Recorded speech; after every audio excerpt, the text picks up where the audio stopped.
নবী সাল্লাল্লাহু আলাইহি সাল্লাম বলছেন, উম্মত প্রত্যেক শুক্রবারে আকসিরু আলাইয়াস সালাহ, তোমরা আমার উপরে বেশি বেশি দুরূদ পড়ো।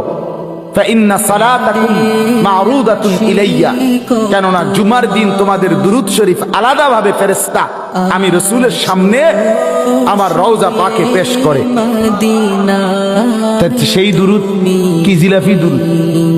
কথা বলেন না কেন? তো তাইলে সেটা কোন দিন পড়বেন? সেটা কখন পড়বেন?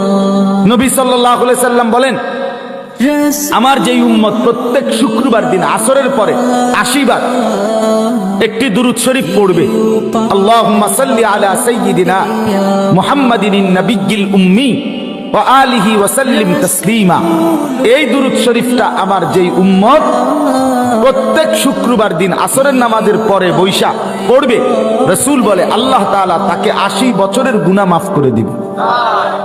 এটা পড়বেন কোন দিন? এটা পড়বেন না, এটা পড়তেন না, এটা জিলাপি নাই।